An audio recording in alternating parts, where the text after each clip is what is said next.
Okay,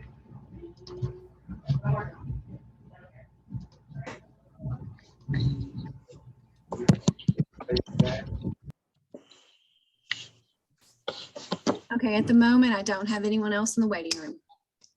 And you do have quorum. All right, thank you, Deronda. Let me go ahead and. All right, I guess we'll go ahead, since we do have quorum, we'll go ahead and get this meeting started. I want to welcome everybody this morning. Thank you for taking your time to be here with us. Want to take the opportunity to welcome Judge Fleener, who's here with us this morning as well. We're glad you could join us. We want to take care of a couple of items. First of all, we want to recognize we have a new board member, Destiny O'Rourke, who's from the Bowling Green Independent Schools.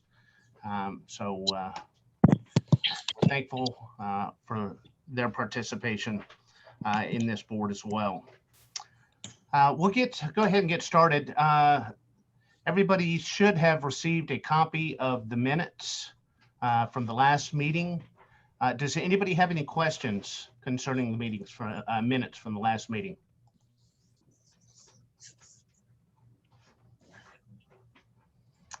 Okay, hearing none, do I have a motion to accept those meetings or to approve those meetings? Beverly Ford, I make that motion. Do I have a second? This is Trevor. I'll second. Pardon me, I didn't get that.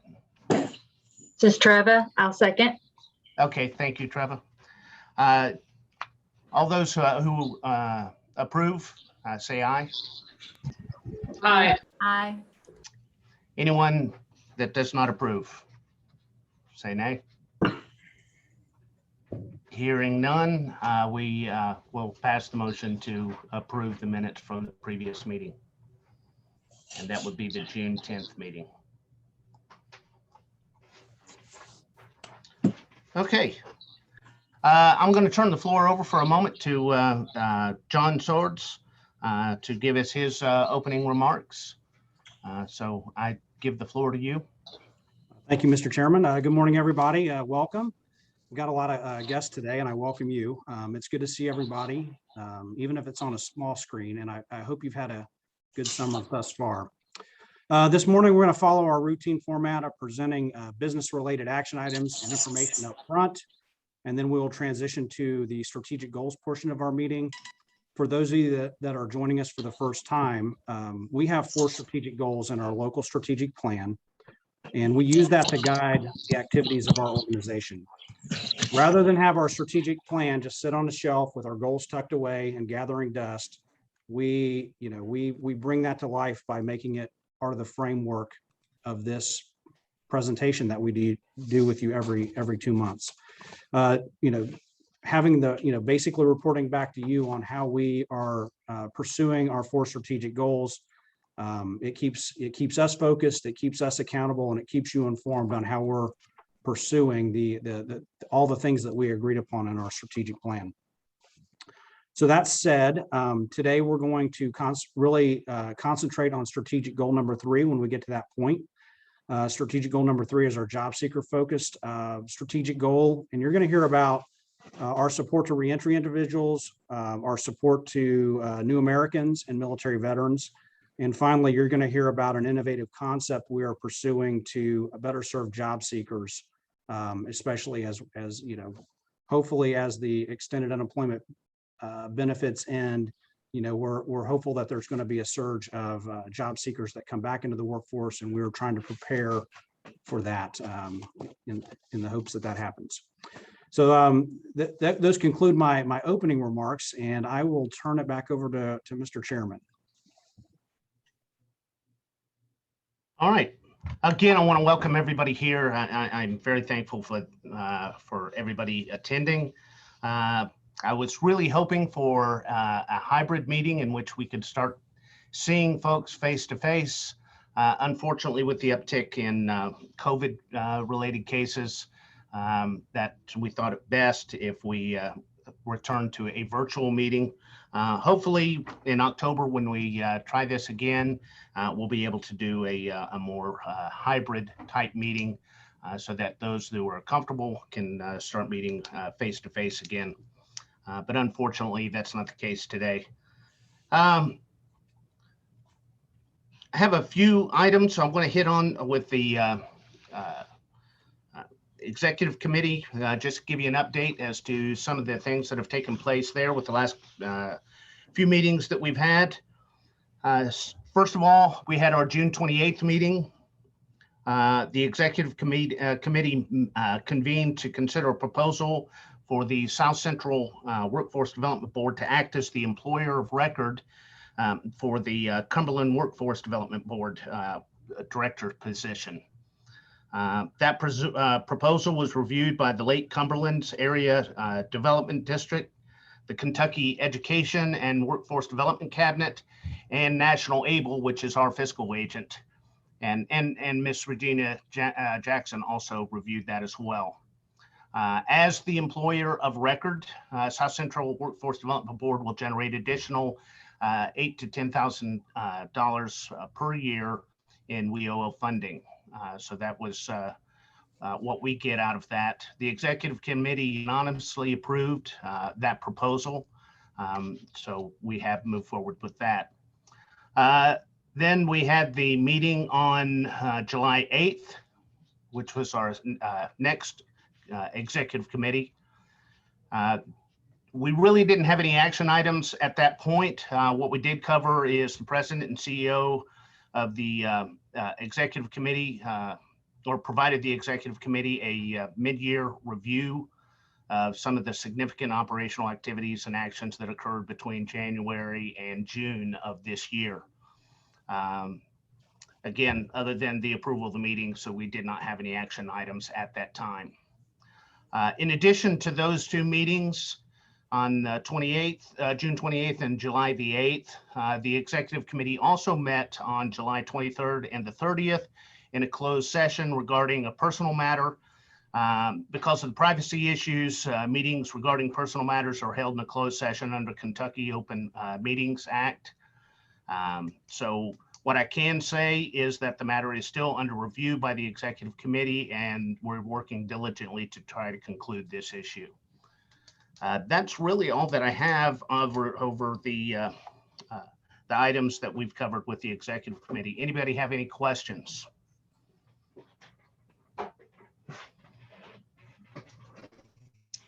All right. Again, thank you to everyone for being here, and I'm going to turn it back over to John to talk about our strategic plan. All right, thank you, Mr. Chairman. As many of you know, we started revisions of our local strategic plan and regional innovation plan back in February.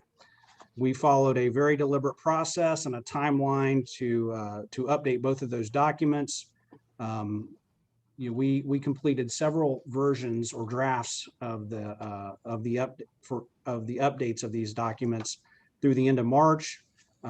We then, at our April 8th board meeting, came to you and presented a draft of the new or the updated local strategic plan and a draft of the regional innovation plan.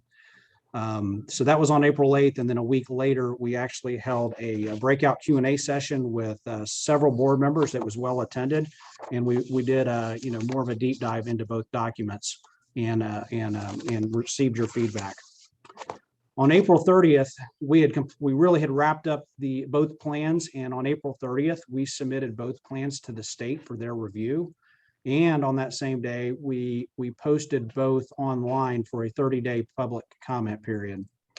The original goal was to have the state's feedback by the end of May so that we could come to you in June at our June board meeting and seek your approval on both documents. However, we did not get that feedback before our June 8th board meeting. We did finally get feedback from the state on July 16th. So just, not very long ago. And I'm pleased to report that the state found both plans, and these are their words, to be exemplary. They were very happy with what we have put together. The state conditionally approved both plans contingent upon making several small format changes. So no content changes. All the content is right on target. There were just a couple of very small format changes they asked us to make, and so we have made those changes. We have both of those plans. There's links to them in the agenda that we sent out yesterday evening, and both of those plans are online for your review. Hopefully you've had a chance to review. But again, if you've been a part of this process for a while, there's no content changes since April 30th. So with that said, I'm coming to you today with a request that the board formally approve both the local strategic plan and the regional innovation plan. So I'll turn it back over to Mr. Chairman to take a vote. So concerning the local and regional strategic plan, do I have anyone who motions to approve these strategic plans? Robin will make a motion. Okay, thank you, Robin. Do I have a second? It's Melissa. I second. Thank you, Melissa. All those approved? Say aye. Aye. Aye. Any who do not approve? Hearing none, I motion, or the action has been approved to accept the local and regional strategic plan. All right. Thank you, Mr. With that, Chairman. I'll turn it back over to you, John. Yes, sir. Thank you, Mr. Chairman. All right. So moving to agenda item number 6, South Central Kentucky Wage Fringe and Opening Survey. In 2018, the South Central Workforce Development Board contracted with Younger Associates to conduct a regional wage fringe and opening survey. This survey was conducted throughout the spring of 2018, and it concentrated on 6 industry sectors to determine current and projected demand, current projected staffing levels, turnover rates, and wage and benefit information. The cost of the wage fringe and opening survey at that time was $16,500, with a final report that was delivered and briefed to the board in our October 2018 board meeting. So one of the essential functions of a workforce board is to provide relevant and timely labor market information to employers and job seekers. For routine inquiries and requests, we utilize 2 platforms here. One is JobsEQ and the other is Burning Glass. Both platforms pull and aggregate data from the Bureau of Labor Statistics and a multitude of other government websites, and it does a decent job of providing labor market information. But there is, some lag in the data that we get from those platforms, and there is some generalization in the data that is pulled. Given the significant disruption to the economy and the workforce over the past 15 months and the rapid rise of wages and benefits associated with, kind of our poor labor force participation rate, I am proposing that now is a good time to conduct a new regional wage fringe and opening survey. I think doing so will give our region a much clearer picture on true wage and benefits, that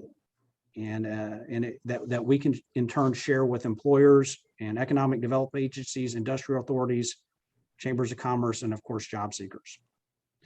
I anticipate this study will cost upwards of $20,000 and it will require us to go through a request for proposal process to select a vendor and subsequently commission a survey.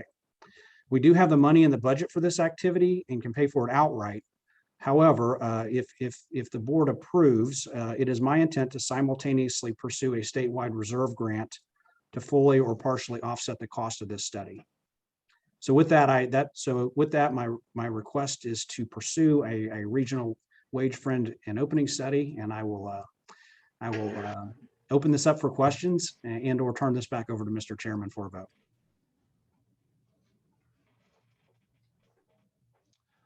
John, do we have any idea what the what grants might be available as far as how much they might contribute to this? Good question. So the every year when WIOA funds are issued, the state education and workforce development cabinet gets to keep a percentage of that and hold it back for special projects, special initiatives, and workforce boards are on every month, the first Wednesday of every month, a workforce board can submit a statewide reserve grant request and see if we can get, get funding for things like this. And so there's no simple answer to it. I mean, it's pretty wide open. It's as innovative, if we ask for it, if it's innovative, if they agree with it, there's a committee that reviews it. It goes to the governor for final approval, but if they agree, they award us the money. So far this year, and I'm going to speak to one of these in a minute, we've received statewide reserve funding for our reentry efforts to help fund a position, and we've also received statewide reserve funding for our secondary, post-secondary position. And so, I mean, I can't guarantee they would award us any money, but we can try. Thank you. Does anybody else have any questions for John on this?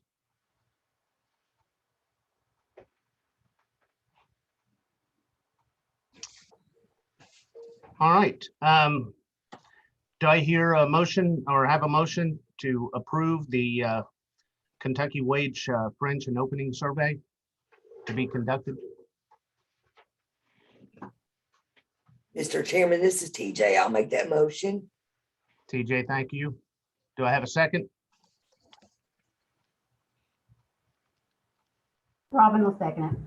Thank you, Robin. All those who approve, say aye. Aye. Aye. Those who do not approve, say nay. Hearing none who are opposed, the motion is approved to conduct the wage fringe and opening survey. With that, I am going to turn the floor over to Khaled to give us some information concerning the financial report. Good morning. I hope all is well. So the financial position we are presenting here, that's for year-end FY21. So we closed the last year and we have been going through the audit at this point, and I believe that will be concluded very soon. So these are the financials. The first one for the revenue summary statement, that's pretty much what we presented to the auditors as well. So we can all see that our annual budget was $3,050,624. For the June actual results, we 2.891. That left some revenue, but that's revenue. We didn't leave that thing on the table. It's carryover money for these grants and could be utilized in the future as well. So both grants we could use that funds that were not used in FY21. It would help us in the next year as well. For the WIOA, we can see adult, youth, and dislocated. It's pretty much what we received, we used it.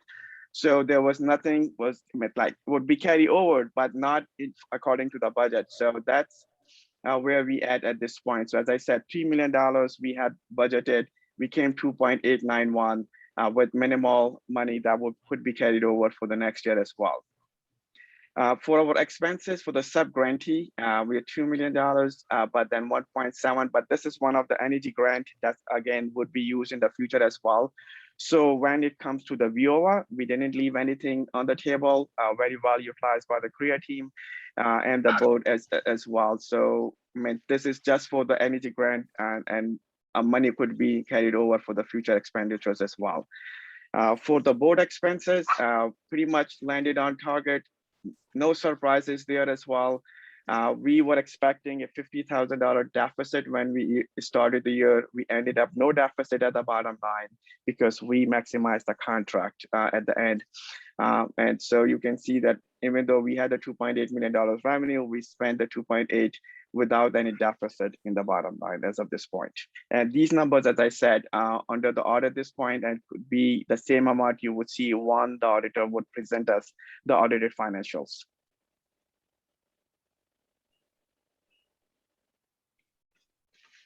Any questions, any comments?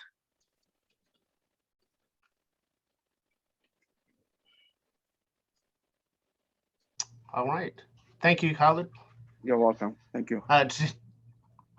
Again, does anybody have any questions concerning the financial report?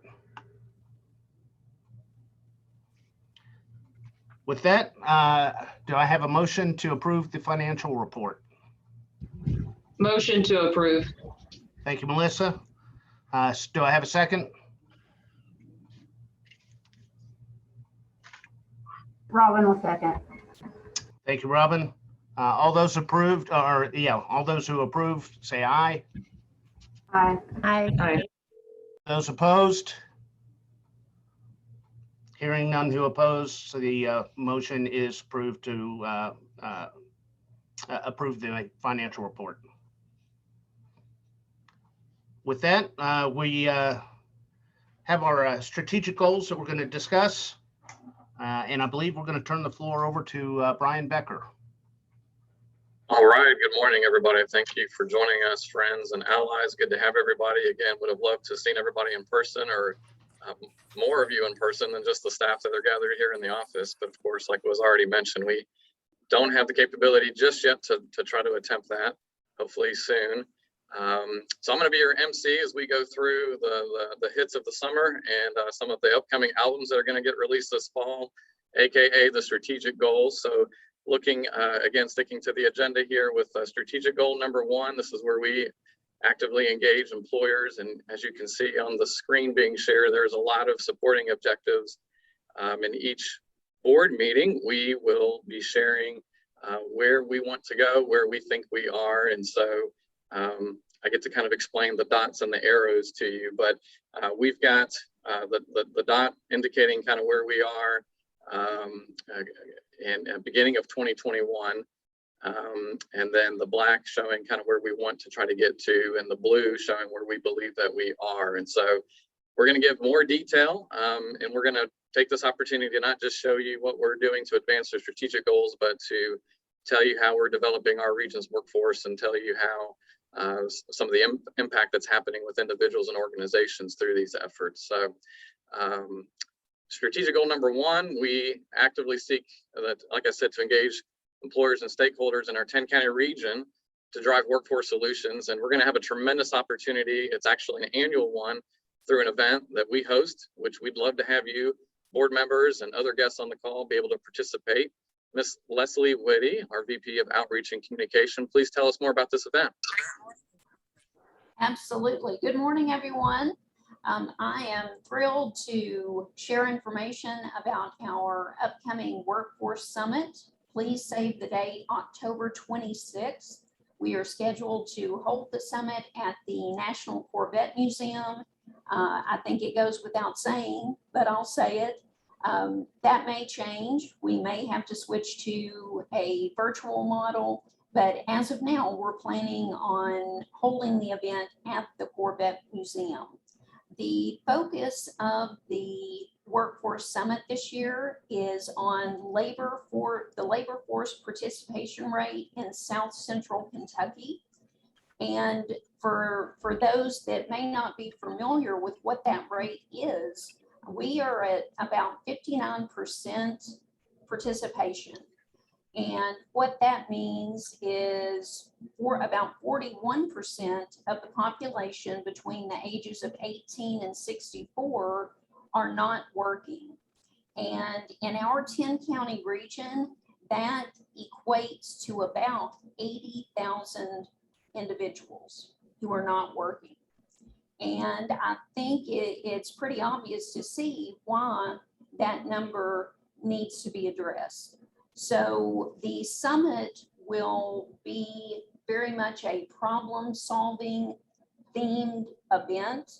I don't know about you, but I've attended lots of workshops and conferences where you get all kinds of great ideas and discussion.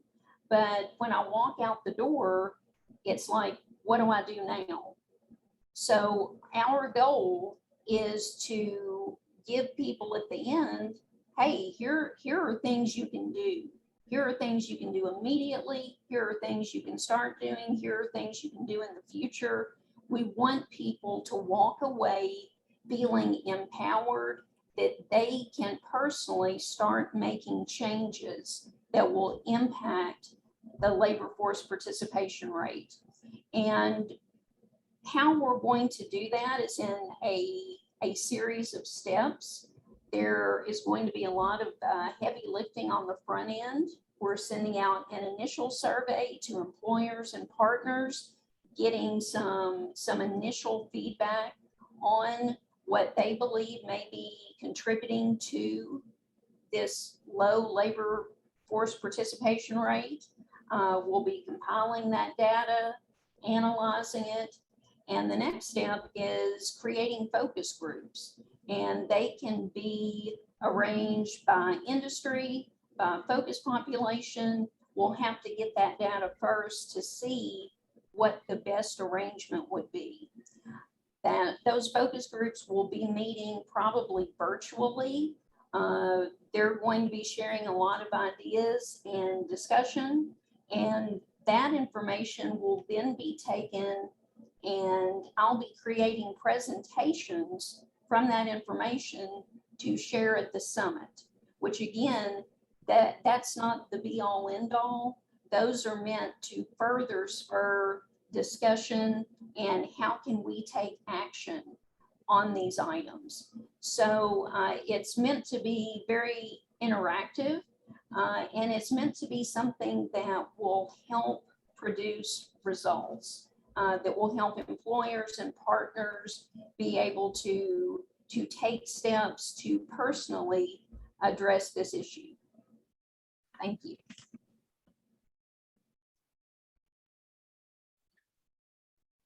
Any thoughts or feedback? Thank you, Leslie. Any thoughts or feedback from those on the call about this event? Or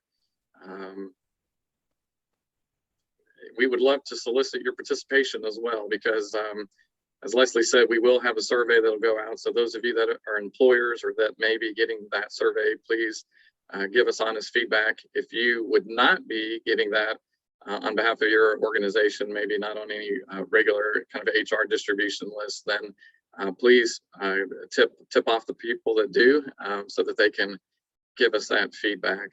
And yeah, we're trying to make sense of, like everybody on this call, you know, what we have planned for the fall and how that can be pulled off in person or hybrid, or if it's going to need to be virtual. But the issue does not need to be neglected, and we have a wonderful opportunity, as we normally take this time in the fall, to bring everybody together and very intentionally try to tackle this. CEO Swords, I have a unique issue right now. We're running so far ahead of schedule that the next two presenters are not at a point where they can connect yet, because our next two, Matt and Lindsay, have been at an area high school, and we're dashing back to the office to connect. So, and I don't have all the speakers available to start earlier for the strategic goal number 3. Do you think it would be possible to go ahead and talk about number 4, since that's mostly you covering those items? Sure. Yeah, let's jump to number 4, and then I guess we're going to skip around, but that's okay. We're flexible.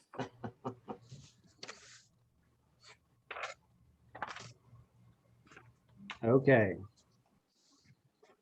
Ron, you want to just kind of, hit that slide real quick?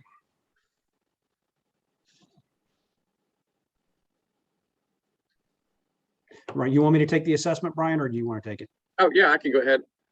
So you can see here again, as we try to show where we're moving the needle, what we're trying to do, the things that are in bold there on the far right on our Q1 planned activities. Of course, we start a new year in July 1st, and we have an external audit that John will tell us about. We are always pursuing ways to diversify our funding streams. This gives us the ability to do things that the federal and state funding restrict our ability to do, and sometimes it's pressing needs and things above and beyond that we want to take care of or go after and do. And you'll hear me talk on number 4, tied to number 3. It's hard to talk about workforce participation without talking. These other goals all tie into it. So we can't really talk about what we want to yield with goals number 1, 2, and 4 without it leading to increased workforce participation. Some of these opportunities to get additional grants, fund additional positions, research and market and labor information, as Colonel Swords was just saying, we need that information in order to be best equipped to provide the best solutions at this time, and not based on old information. So with that, I'll turn it back over to John and tell us about the way we are acquiring some grants here and something that came through this summer. All right, thank you, Brian. So yeah, so again, we're on strategic goal number 4. We're skipping around a little bit, but in regards to statewide reserve funding, I'm happy to report that in late June, we were able to secure $73,000 from the state to continue our work with secondary and post-secondary students. This money will cover activities, materials, and other costs associated with serving students, as well as partially fund the good work that Matt Bacon has been doing. So that's again, happy to report that. That's good news. We are really doing big things when it comes to secondary, post-secondary, and making in serving those students and serving that population and making connections. And Matt is just doing layman's work in that regard. So he will be funded. This grant will run through the summer of or through June of 2022, but it does buy us another year of tackling how we can best serve secondary and post-secondary students. Let's go to the next slide. In terms of fund diversification, I've been bringing this up all year. We're always looking for ways to diversify our funds. That way we're not so dependent upon the whims of, so dependent on WIOA and the whims of the state and formula funding to dictate what we do. So in the, since June, one of our nonprofits, My Workforce Future, has done has worked with several local manufacturers to do targeted advertising. What we've kind of a niche that we found is assisting companies with targeted advertising on social media. And since from June through July and into this early part of August, we've generated $1,320 in revenue for this work. That's going into kind of a separate My Workforce Future bank account. We're not really spending off of that, other than that, parts of that revenue then in turn get used for, to pay for boosted advertising on social media. But our goal is to continue to do this type of work on the side, generate revenue, build that up, and really help diversify, not only diversify funding, but it really expands who we can help. With WIOA, you're really limited by, federal regulations and policy on who you can spend that money on. And so we really want to, get to a point, we want to get to a point as an organization where we have, WIOA is only a part of what we do. And that we have enough other funds coming in that we can help a broader range of people. So $1,320 is, it's not much, but it's more than we were doing 6 months ago. We were not generating this type of revenue 6 months ago. So we've got that going. Any questions on that before I talk about our external audit? Okay, external audit. So by law, we're required to undergo an external fiscal audit each year. For the last few years, we've had MCM CPA advisors out of Louisville conducting our annual audit, and they are doing so again this year. MCM started our audit several weeks ago virtually, and they were actually here on site last week with us. The external audit really looks at our financial controls and our processes and our practices, and not only for Workforce Board, but they're also an extra set of eyes on National Able, making sure that between the two of us that we've got sound financial practices in place. So I was very informally outbriefed last week as they at the end of the week as they left. They were pretty close to being complete. There were a few things that were left to do. I anticipate we're going to get a good report again this year. they seem pretty pleased with what, what they had seen so far. So next steps are as follows. So once MCM completes the audit, our staff, Deronda, will reach out to our audit committee, and we'll set up a meeting in mid to late September. And we'll bring in the audit committee, and we'll have MCM CPA advisors come in and do a full-blown, in-depth debrief. It'll probably take 60 to 90 minutes to share that information. And they'll provide that to our audit committee, and then any other stakeholders that want to be a part of that process would be welcome to attend. And then we will invite MCM CPA advisors back to our October board meeting to do just a more executive level 10 to 15 minute presentation to give the full board a quick analysis of their findings and what they saw during the external audit. So that's how I see this playing out between now and our next board meeting in October. Any questions about that?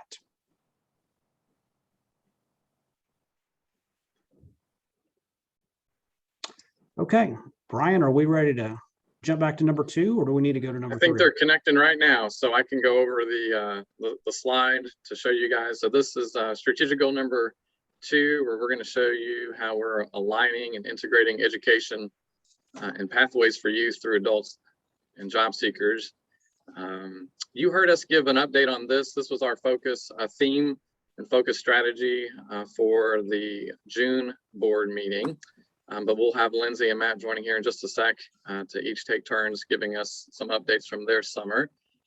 Looking at our supporting objectives that we have, there's a lot we try to accomplish in this area right here because it involves so many people. It's preschool through 12th grade. Obviously, we cannot serve preschool students, but we want to be involved in showcasing as soon as we can the efforts for available training pathways that are out there in our region. And obviously that very often starts in credential bearing program opportunities for high school youth. So we, again, have Matt targeted to focus on that, and specifically high school seniors. And then, of course, as they transition to college and look at the post-secondary opportunities for not just college, but career and technical education training. And so we have a lot of moving pieces with this. And the summer, while it seemed like it was relatively quiet and slow as far as the schools were concerned, and things are definitely firing back up now. And hence, we've got people out in the field as we speak this morning, right? That are out at a local high school doing this work and these efforts. So we have a lot of opportunity, of course, too, with college students, and continue to make progress with that. But you'll hear us talk here in just a moment about the Commonwealth Coders program. And again, this has kind of been a rebranded effort that is a training program right here in our South Central region. Out of Berrien County is where it was born, and it's gone statewide. And we've more than doubled the amount of participants that we have put through this under our purview before. By expanding it to some other workforce boards. And so, Lindsay, are you at a point where you can connect, and can you hear me? And can you go in and send the strategic goal number 2? Okay, so you've had a little bit going on this summer, haven't you? We have been very busy. So I appreciate you all skipping just a moment. Now we're at Greenwood High School. So let me tell you all about the Commonwealth Coders program. It's a 16-week training program that it prepares you for a career as a junior web developer. It actually debuted yesterday between the Cumberlands, the South Central, the Bluegrass, and Northern Kentucky workforce boards. That represents 48 counties, and we were able to participants with the program yesterday. Super excited for them. This is it's an opportunity where they're able to graduate from this program working remotely from their home, hybrid schedules, or in office work. And, this program is ideal for anyone. If you're a previous graduate from a high school, you're a stay-at-home parent, a second shift employee, a retired veteran, it's really for anyone, especially if you're looking to upskill yourself into the gig economy. During the initial piloted program in the spring, which started in January of 2021, we were able to serve an age demographic of 18 to 65 and a female-male ratio of 50-50. It's not very common in the tech world that it's more of a male industry. So super excited for those numbers. And for the August cohort that just started, it is actually the same age demographic and the same female and male ratio. So I'm very pleased with those numbers. I'm super excited to be able to represent the workforce board of all 4 workforce boards for this program. And the picture that you see on the left is a wonderful success. Is John Berry. He will be more than happy for me to tell you he was the oldest participant in the class, and he is now employed with working for BC Skills Development. So he was a graduate of the program, and now he's helping with the August cohort. And he's going to be assisting with tutorials for students, helping them with assignments, one-on-ones. Such a great guy, and I'm happy that his success for the program has led to his employment with BC Skills. Thank you. Hey, Lindsay, can I put you on the spot? Yeah. Will you tell everybody what John Berry's, we all call him John Berry, not John, he's John Berry. Tell him what his capstone project was. Okay, so John Berry's capstone project, this guy is a guru with albums. So what he did was he created an inventory system that would allow him, so he liked to go to peddlers malls and he liked to do things like that to shop for to shop for records.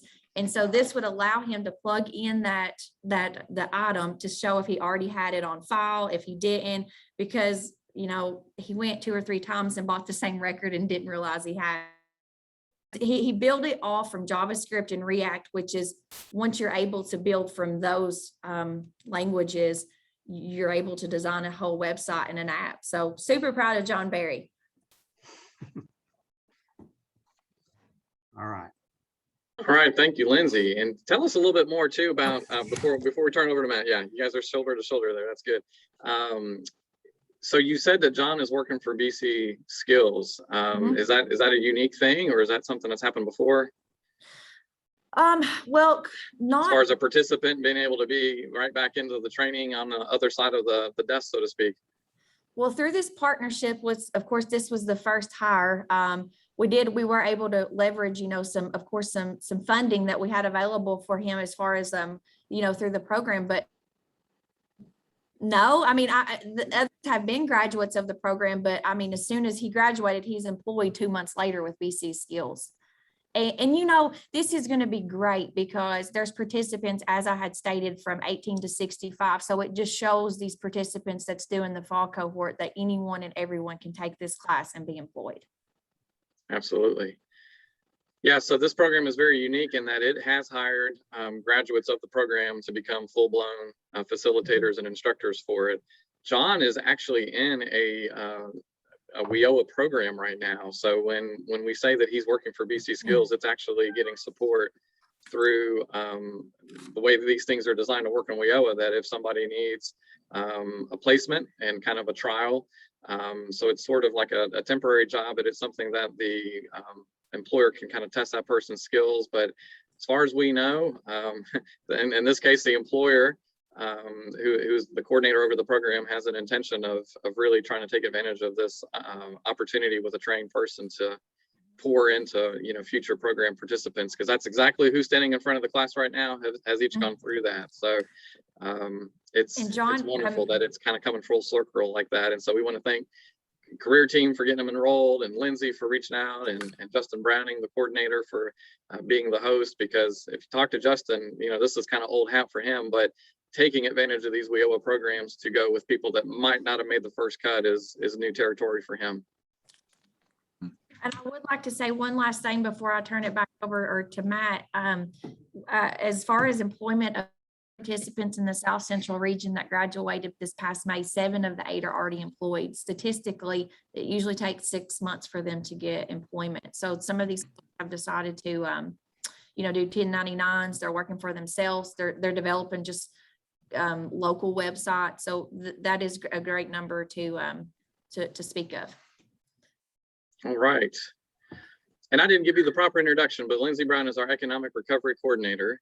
And so thank you, Lindsay. And so now we'll hear from our Director of Secondary and Post-Secondary Programming, Mr. Matt Bacon, who might have thought we'd let him have the meeting off after so many updates there at the June meeting where we gave this the focus. But as it turns out, his recent efforts keep producing and materializing into results. And so we want to share a highlight, again, tell you guys the human-centered outcomes that happen from these efforts. So Matt, please tell us more about a recent high school grad you worked with. Okay, I believe the graduate we have here is Miss Claudia, and I learned of Claudia through one of our new board members, Miss Destiny O'Rourke. Claudia is at Bowling Green High School, and this story should really be about two students because they came in a duo of Secret and here.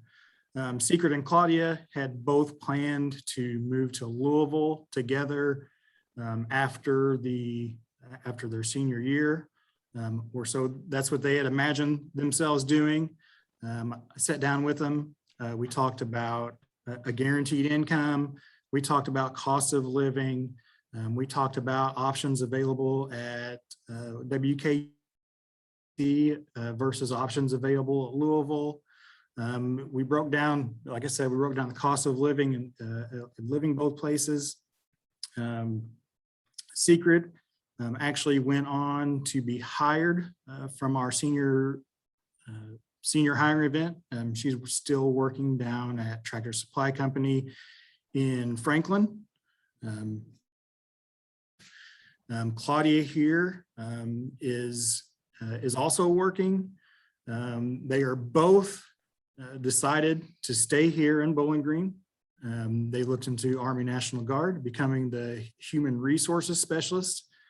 So looked into that guaranteed income every month. We talked about the retirement that comes along with that paycheck. In addition to that, all the benefits that you can get from that for education and training. So they're both here at Western, starting here in, I guess, next week or a couple weeks. They're both going to be in the social work program, and both human resources specialists are working towards becoming human resource specialists in the Army. So these two, for the immediate future, plan to be here for the next 4 years, and hopefully their commitment to the Army will leave them here for many years after.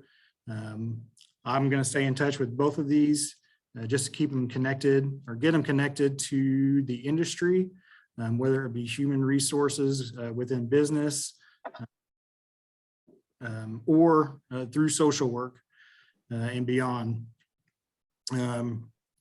Other activities this summer have been, like Brian said, you'd expect there'd be kind of a lull in the summertime during those summer months for the schools. But I've used it as an opportunity to plan for this year and get everything in place to reach more students. We were limited to about a month and a half of face-to-face time between March and the end of May.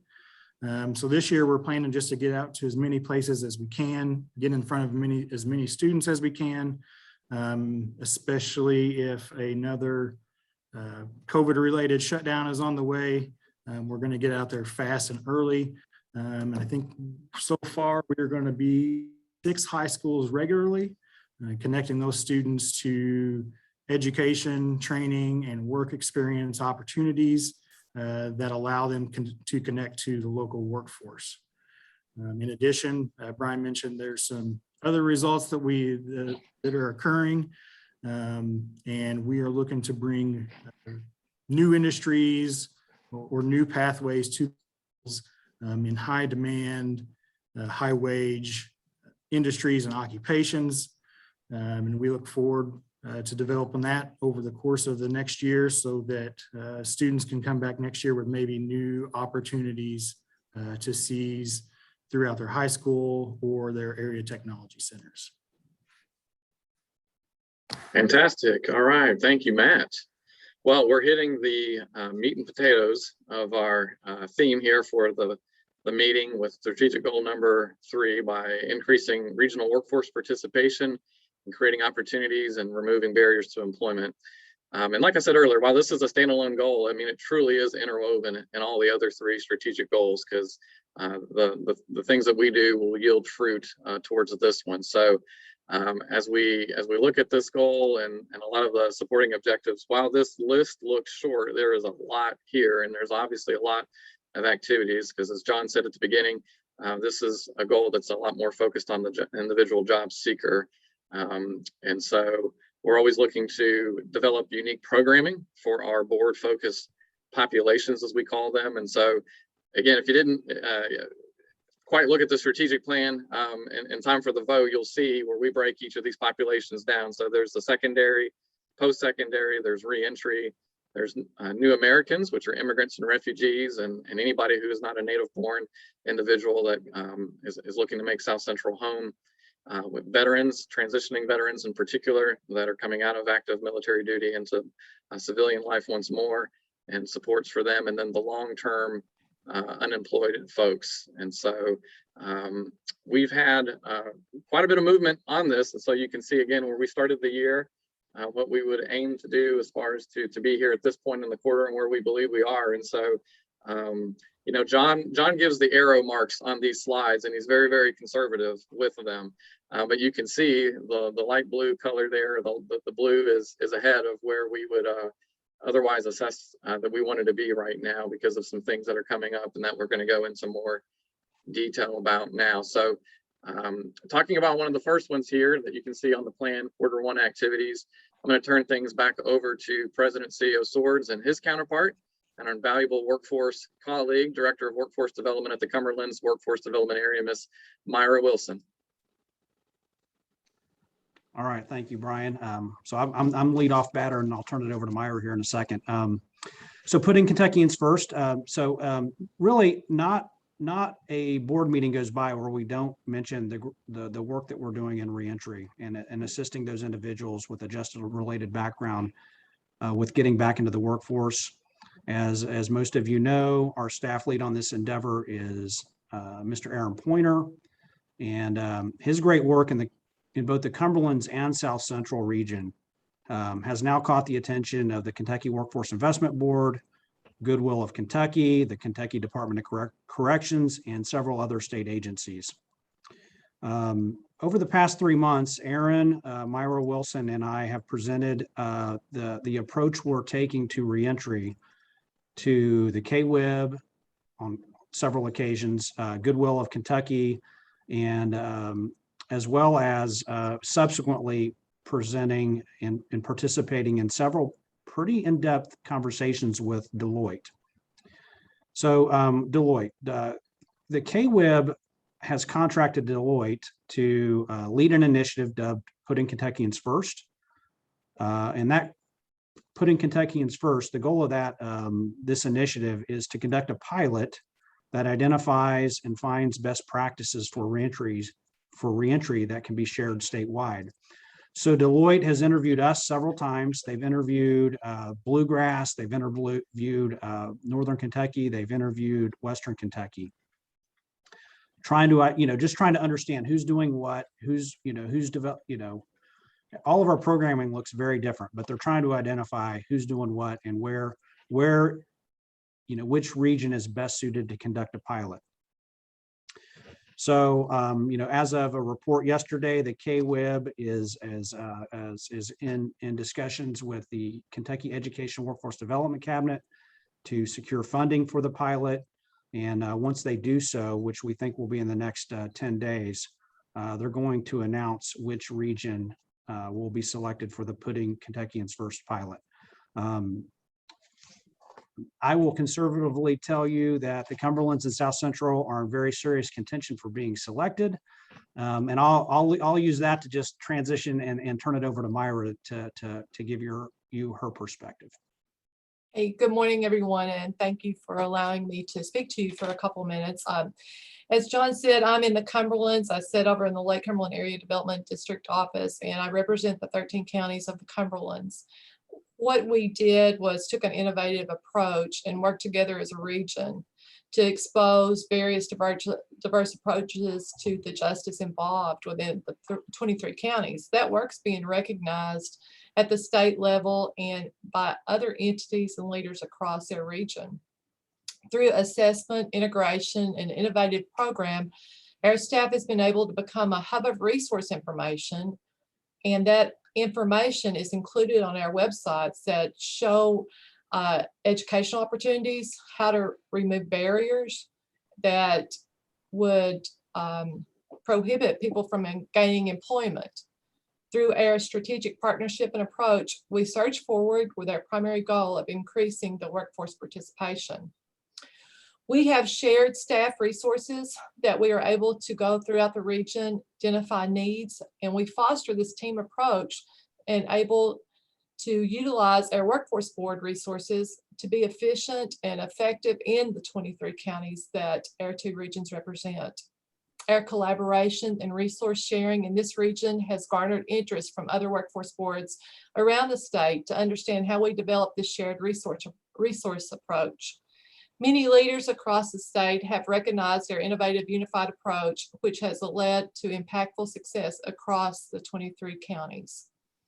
As these innovative approaches continues to move forward, we continue to explore additional funding to expand our footprint within the 23 counties and offer additional programming. And I'm so happy to be a part of this and excited to work with members of the KWIB on this project. Brian, we have a new team member that I think needs to be introduced. Do you mind doing that? That's right. Yeah. Well, so yeah, I'm gonna go to the next slide here, and thank you, John and Meyer. While we're discussing our successful reentry programming, let's bring on Mr. Aaron Poynter, Director of Reentry Programming, to share some highlights from this program that's getting so much buzz in our Commonwealth. And he has a new partner there that's with him that's joined our meeting as well. So welcome, Aaron. Hey, good morning, everybody. Over the last year, our programming has exploded or expanded, and we were able to receive funding for an additional position for a reentry navigator. Interviews were conducted, resumes, we had a lot of good candidates, but ultimately, and you'll see him, he's on the Zoom today, Tyler Martin was selected to fill that role. He has a background in the military and law enforcement as well. But really, he has a heart to help people. He's very aware of our mission and what we're doing, and he's about a week and a half in to this wild ride that is our daily lives. But he's doing awesome, and he's learning the ropes. And I'm just happy to have some help and to be able to expand what we're doing to reach more people. So there's that, and really I want to go through and I want to share a story with you all about the Carter family. They are from Hart County, Kentucky, and Miss Carter reached out to our office because she wasn't from the area, and she needed help with rehab or recovery resources for her son that was currently incarcerated. One of the stipulations of him reentering society or shortening that time of his stay at the detention center was him being released to a recovery center, recovery home, and support that. And so I was able to work with her and connect her to a recovery center that is located in Butler County, Kentucky. It's one of our partners. I speak with the executive director all the time, and through partnerships like that, it makes transitions and connections a lot less rocky and seamless than they are sometimes if you don't have that additional help. But as I was speaking about her son's situation, Miss Carter and I got to exploring, the barriers in her life and kind of what she was going through. Again, she was new to Hart County, or new-ish to Hart County, and we were, through our conversation, I was able to determine that she had an extensive criminal background as well. She, needed access to a GED. And how to do that. And so through our conversation and our needs assessment that we do, I was able to connect her with Skills U. During that process, she was able to get a job at a local retailer there in the Hart County area. and through, how progression and what, a good story that I like to see come about, she was actually able to transition to a better job at LSC Communications. That one contact, and I have many, many stories like that, where it goes from a single point of contact to affecting a family. But that one contact, that one phone call, provided assistance, utilizing many of our partners, SkillsU, KCR, the judicial system, and just the navigation of how do we get from point A to point B to somebody that's not versed in who to talk to or where to go or what ducks to have in a row when you go to have these conversations. And then two, employers. One thing is, and we noticed this with the reentry population, is they'll leave a job and just not show up. And I very much coach the individuals that I work with. No, we need to leave a job the right way. If we're going to transition to a new job or a better job, we need to do it the right way. And we were able to do that. And then also local resources that we were able to employ to help that those transition periods for her. Further on, later on, after our I guess frequent contact stopped, she actually reached back out to me, and she was needing some recovery resources, not for her son this time, but for herself. And through our conversations, I was able, I known kind of what her history and her background was, but that relationship was already established, and I was able to connect her with local resources there in her area to support her recovery and her personal, navigation of ensuring, that support system was there, that she didn't fall back into old or harmful habits. And like I said, this is one of many stories that I have to share, but I wanted to share that with you and really paint the picture that, a lot of times it is, one individual contacting, but we impact that family. A lot of times that it's I always say it, that an individual success is a group effort. Being able to have those partnerships, like you see the logos there, and being able to make that connection and that transition as seamless and as effortless as possible really helps ensure and set that individual up for success. And I'm happy to be a part of that every day. I'm happy to have the support of our administration to be a part of that. And like I said, I'm happy to have Tyler to jump in and be a part of this as well. I only see us being able to expand and have many more stories such as this. So thank you all. All right. Thank you, Aaron, and welcome, Mr. Tyler.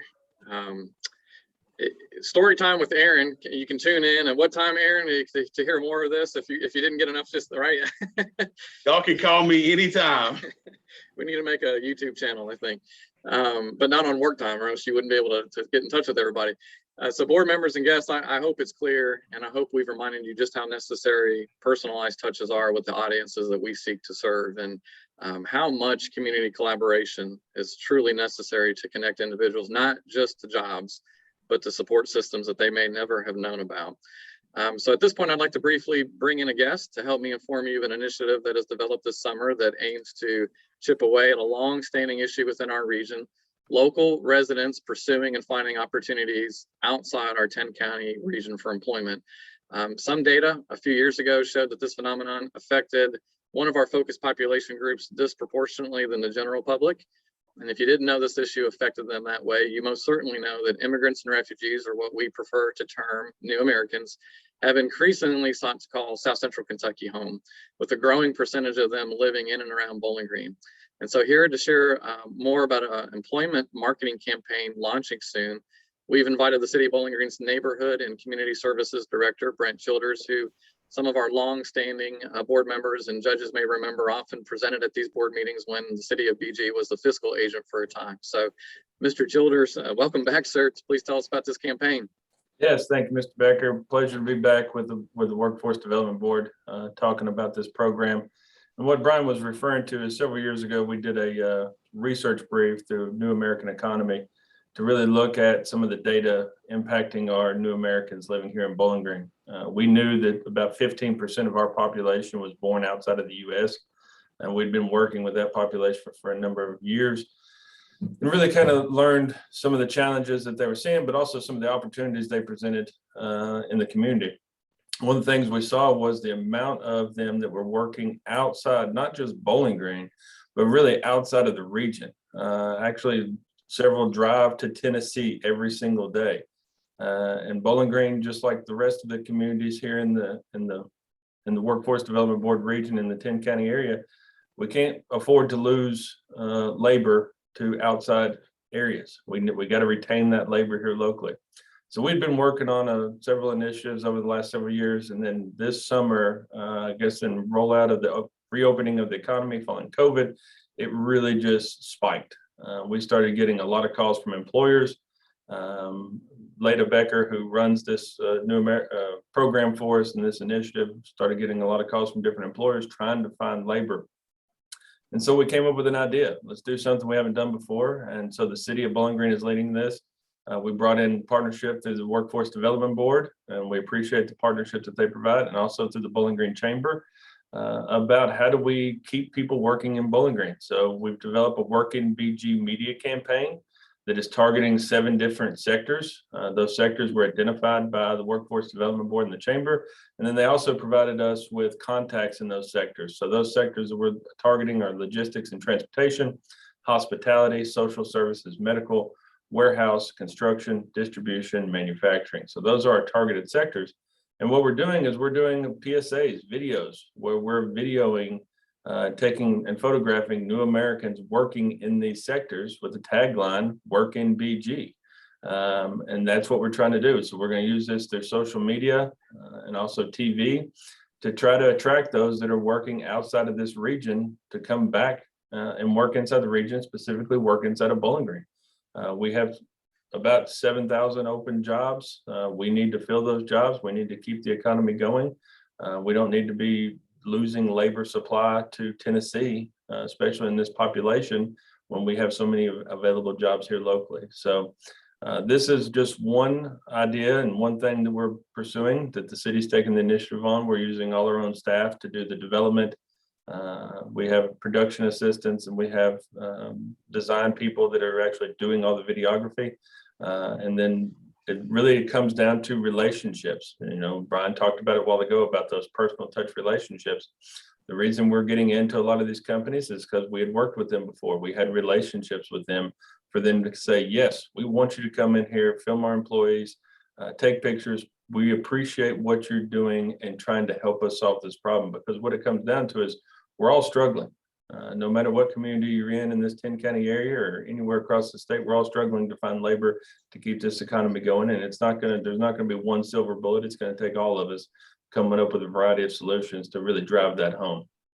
So with that, I'll entertain any questions that anybody might have, but I appreciate the time to come in and talk about this new initiative that the city's taking on. Thank you, Brian. All right, well said. Thank you, Brent. Well, and to be honest, our system and board hasn't been able to focus as much on this population as we would have desired. So we hope this project pulls employed individuals. Again, we're aiming, the project is targeting employed individuals who don't work in our region. But we know it's going to draw in people that are not working or that want to know about things that maybe aren't in Bowling Green that might be in surrounding counties. So we know this can have regional impact, even though it's coming from a local municipality. But there's frankly a lot of positive word of mouth and influence working that has traditionally worked against us with these out of region companies. It's not that they necessarily come over here and get them in vans, but they've done that. It's not necessarily that they come into our backyards and recruit from within our communities and try to get them to work out of the region, which they've done. It is that somebody can move from out of state and build a connection to the local community that they may be a part of and hear about this and not even look locally for opportunities. And so we've got that momentum sort of working against us, and this is trying to inject some counter momentum. But we hope that it also builds our capacity to serve new Americans well and to instill trust that this workforce system and our partners stand ready to serve them and help them be successful. I'm sure there's several board members, staff, and guests on our meeting who have their own story of immigration to the U.S. like my family does. And our desire is that it doesn't take a generation to see people be better off than they are now. We want to be involved in launching that American dream right now where they are. So again, thank you, Brent.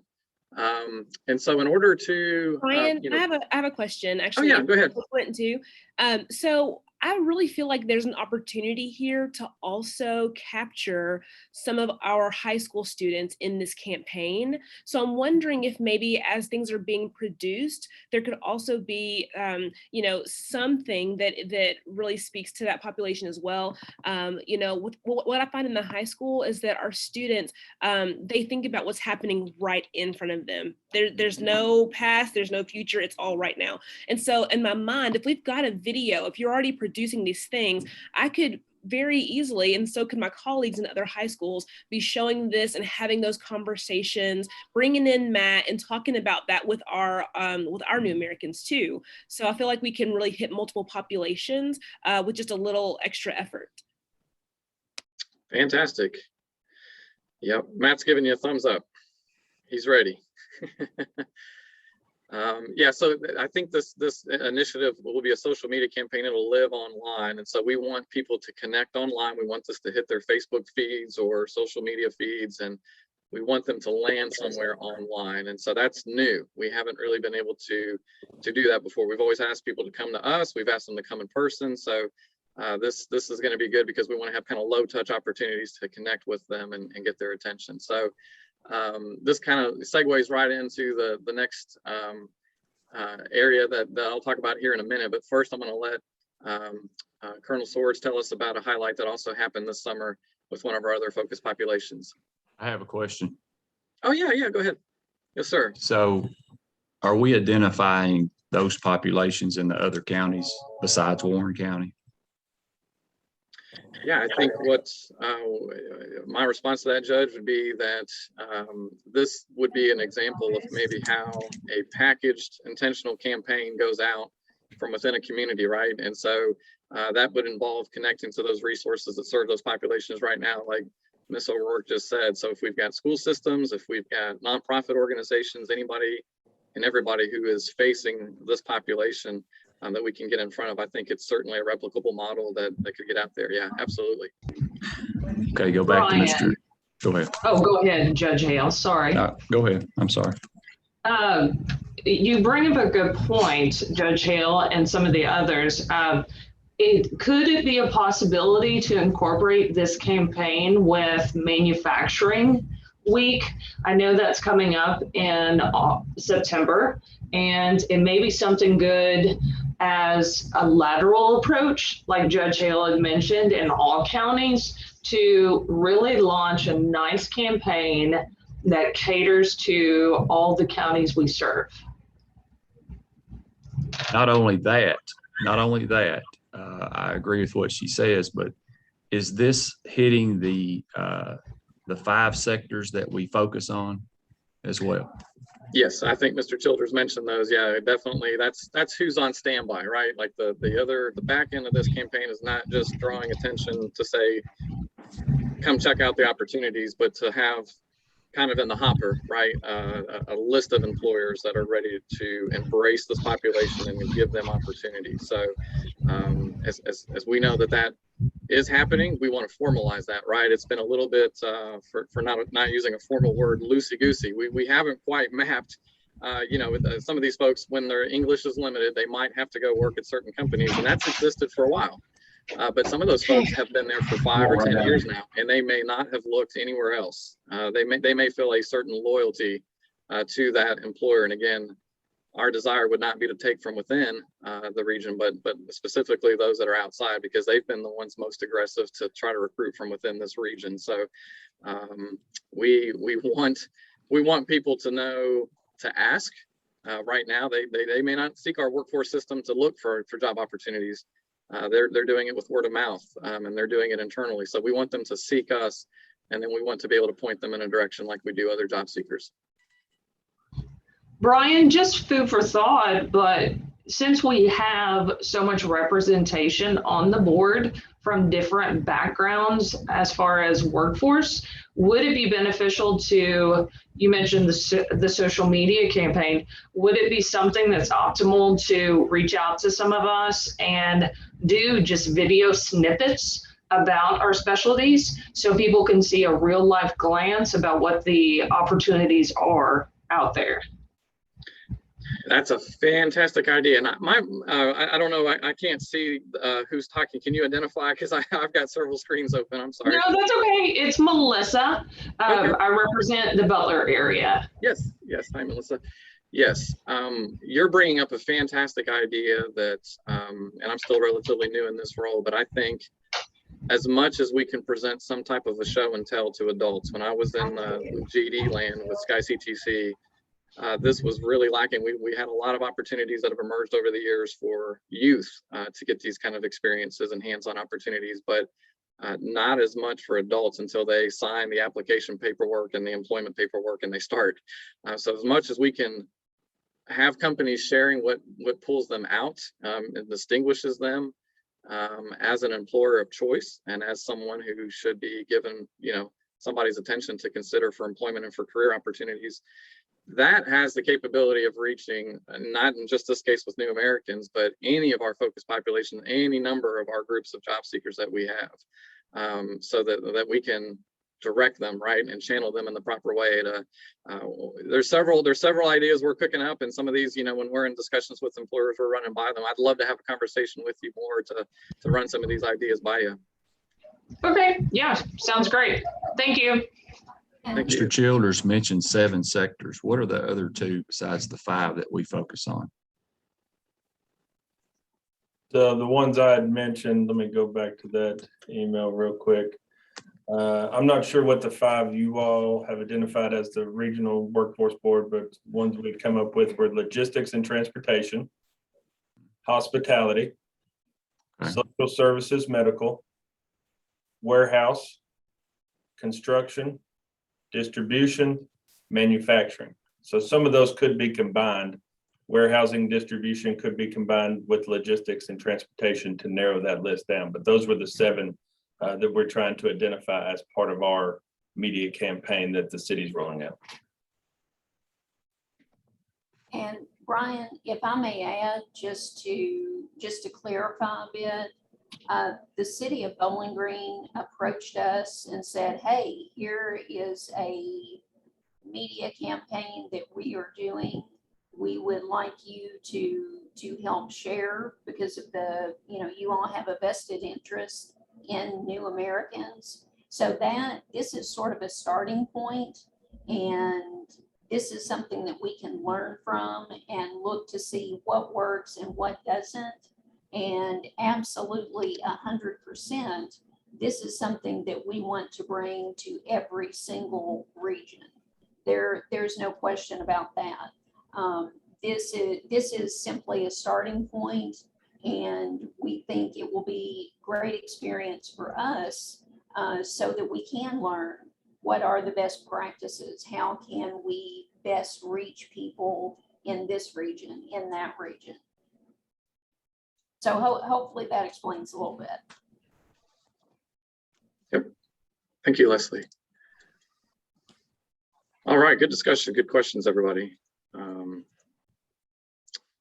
All right, so again, giving a highlight on one of our other focus populations. Colonel Swords, can you tell us what happened this summer? So again, great conversation, great dialogue, and I appreciate that's what I want out of these meetings is that kind of dialogue with our board and our community. So just to kind of turn onto this subject, a couple of weeks ago we had an opportunity to host 2 different groups from Fort Campbell to come visit our region. I'll start with Heroes Make America. We've over the last 2 years, we've partnered with the Heroes Make America Advanced Manufacturing Program out of Fort Campbell on 6 occasions to offer up tours. Majority of those tours have been in person. We have had to do 2 of those virtually. So what we did was on Friday, July 23rd, we had 10 students in this program. These are active duty military members that are getting ready to get out of the service, that are going through an advanced manufacturing curriculum. And we brought them over to our region for a day-long tour of 3 manufacturers, and plus facilitated a networking lunch where they got to meet 4 other manufacturers. Tour started in Logan County with Champion, and then they moved to Warren County and they toured Bendix. We then had a luncheon, / networking event where 4 other manufacturers came in, and then they finished their day with a tour of Constellium. So no results out of that yet, but typically what we've seen is these types of tours lead. One of those companies will recruit at least one of those soldiers, if not more, out of this class. And so again, that's part of our overall strategy. How do we recruit this giant population out of Fort Campbell? Well, we got to get them over here to see our region. They have to see our communities. They have to know about our quality of life. They have to know about our schools and our recreation activities and our attractions and all of that. All of that plays into their decision-making process when they go to leave, aside from just what the job opportunity might be. So anyway, that was a good day. Great, we received great feedback from both the employers and the students. And then the day after that, on the week, on July 24th and 25th, which was a weekend, and what's pictured here is we partnered with the USO at Fort Campbell. And that the USO at Fort Campbell earlier this summer wanted to do an event that they dubbed Female Soldier Day Out. And so we volunteered that. And once we volunteered that, we started working with their program manager, and my staff, specifically Leslie and Brian, put together kind of a menu of attractions that these 15 female soldiers could do. And so the USO kind of looked at that menu and decided upon, based on travel and time and distance and cost, came up with a plan on what they were going to do. So they came over on Saturday the 24th. Their first stop was at Lost River, and that's what you see pictured there. 15 female soldiers plus a program manager. This was a very diverse group of soldiers. We had aviation mechanics, we had truck drivers, we had admin personnel, we had a military intelligence specialist. But anyway, they visited Lost River, and then from there they had lunch, and then they moved over to the National Corvette Museum, and then they finished the Saturday evening at the Bowling Green Hot Rods game, where they got their own booth. Sunday morning, they got up, they went over to Be Happy Yoga and Salt Cave, and then they finished their tour by coming over to Cheney's Dairy Barn for lunch and a tour of the farm. I can tell you, between Leslie and I, we went at different times and touched base with them, but those soldiers had a blast. They left with a really, really great impression of our region. I can tell you that the owner of Be Happy Salt Cave and Yoga Tour was almost in tears when she met these soldiers and learned their stories. And I could say the same for Deborah Cheney. She was absolutely blown away when she met these young ladies. So anyway, it was a really good event, all part of our kind of working strategy to get soldiers out of Fort Campbell, out of Clarksville, over to see us and see what we have to offer, so we can plant those seeds, so we have opportunities to recruit them at some point in time. So I'll leave it there pending any questions. All right, Brian, back to you. Okay, thank you, sir. So in order to better prepare for what we hope will be a wave of job seekers, we also recognize that a significant milestone is set to occur with those additional federal unemployment benefits expiring. We've mentioned that a couple times now in the meeting. We know we could have spent this entire meeting or any number of meetings here in the last several months mulling over this issue, but hopefully you can see our board was positioned with our partners to provide regional solutions that don't require waiting on the actions of the state or federal government. However, if, and we all know it's a big if, job seekers who have remained out of the workforce during this pandemic for any number of reasons suddenly come in and re-enter in a surge, we need to be ready as a workforce system. And so I'm thrilled to report we've gathered some bright minds that represent our professional employment services represented throughout the region of our workforce system, namely a career team, Goodwill Job Junction, our economic recovery coordinator, the Kentucky Career Development Office, and a small nonprofit serving refugees called Refuge Bowling Green with this New American initiative to discuss how to integrate our efforts, utilize technology, virtual tools, be ready for this surge of new Americans or general population job seekers. And so we held some individual discussions that I had with them and group discussions with everybody. And what we soon are going to launch is a way for individuals to make appointments and receive text and email reminders like you would at a doctor's office, and select the time and location of their employment services appointment. So this functionality actually already is at play thanks to Leslie Whitty's efforts to use a program called FlexBooker, where individuals can book a time to meet with Shannon Gottke. I'm not sure if Shannon's on the call today, but she's with Career Team and she travels throughout the 10 counties at our access points. And so I'm sure everybody knows we've got career centers that operate in Glasgow and Bowling Green on a daily basis, but our ability to provide in-person services at the counties that don't have a career center is accomplished through those access points. And so now we've put a little bit more power in the hands of the job seekers if we can get this off the ground by letting them go to our website, see when Shannon will come to their neck of the woods, or as I say, when she's coming around the mountain, and book a time with her. And so we wanted to use that functionality and ease of accessing our professional career advisors and staff, and also extend the entities involved in receiving those folks for employment services. And so hopefully very soon the general public can schedule one of those appointments, including residents of Barron County or Warren County.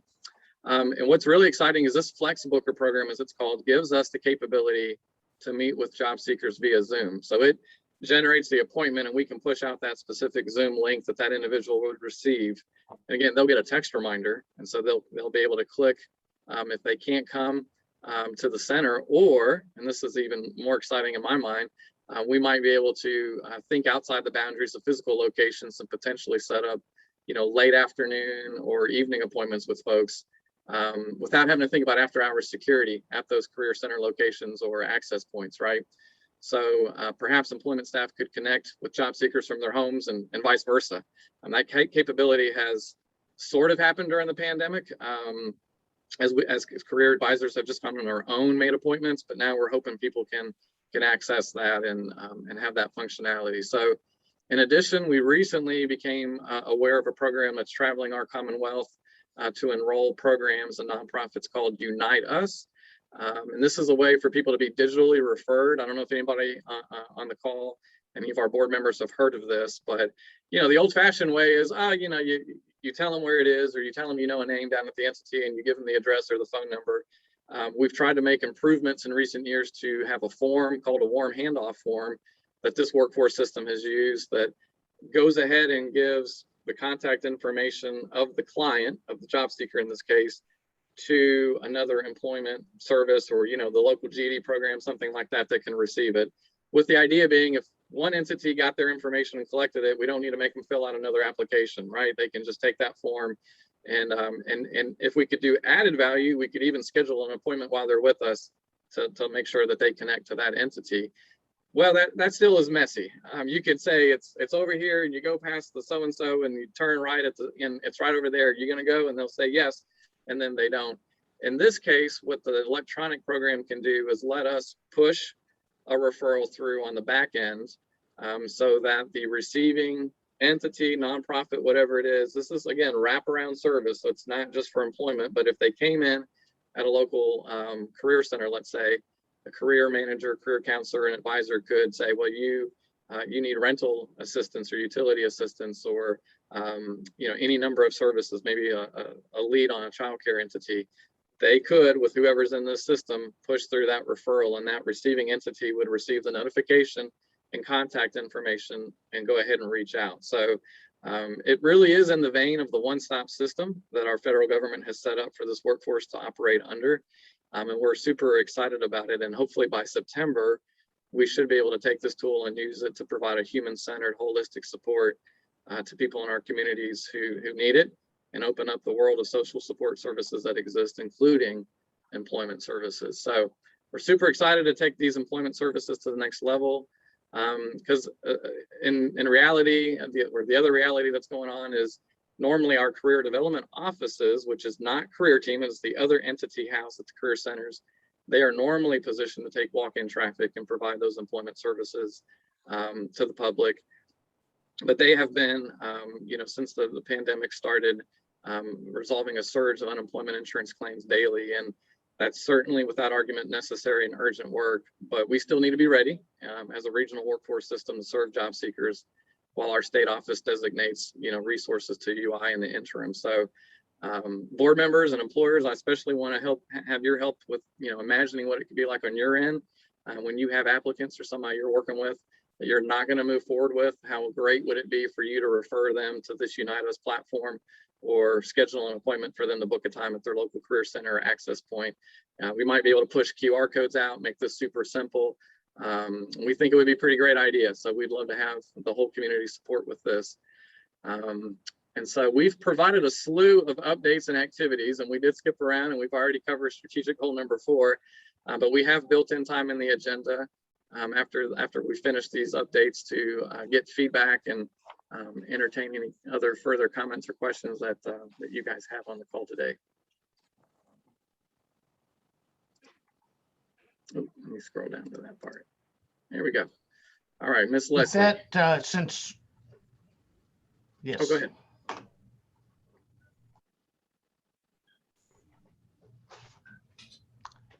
No, I was just going to turn it over to Leslie.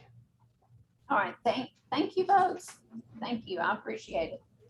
Before we get into questions and discussion, I would strongly encourage everyone in this meeting to visit our website, southcentralworkforce.com, and I think you'll be impressed with everything that we have there. We have tabs for job seekers, for employers, for partners. We've really tried to make it as painless as possible for people to find resources. So I would like to begin our discussion with my favorite way to start a discussion back when I was a high school teacher. And that was to ask the simple question, what are you thinking? You have listened to a lot of information, and right now, what are you thinking? So unmute your mic, let me know what you're thinking. So Leslie, this is Beverly Ford, and I've got to jump off. I've got another meeting I have to go to. But the question that's been on my mind, and I guess I've been lax in keeping up with this information, is there any way that the board members could be sent a spreadsheet of how we are allocating funding in every county so we can see where we're at? Is that possible? I believe, John, is that something that you are in fact working on? Beverly, that's actually something we are putting together right now. I think we'll be complete with it in the next couple of weeks. Our programmatic year ended June 30th. And then it usually takes a couple of weeks after June 30th for all the kind of financial transactions to kind of final out so that we get the final tabulation. We've gotten that piece of it. And then I've got my staff collecting a little bit more data. And then we're going to put together a report, and do a county by county breakdown of how we spent our money, how we allocated our time, et cetera. So I think realistically, probably 2 more weeks before we have that done. Okay, that would be great. I'll be looking forward to seeing that. Additionally, Leslie, when I heard you talk about your website, well, our website, not your website, our website, yes. You mentioned that there was a tab on there for employers. Now, I haven't been to the website, so I'm just asking the question, are the employers able to put advertisements on that section? For employers, that specific tab is designed for employers to contact us if they have any need for services or interested in learning more. Okay. When John spoke to fund diversification, we have a tab on the website called Featured Jobs, and that is where we have the advertisements that John was speaking to. Okay. They're featured on that page of the website as well as all over social media. So 2 excellent questions, Beverly. Thank you. Thank you.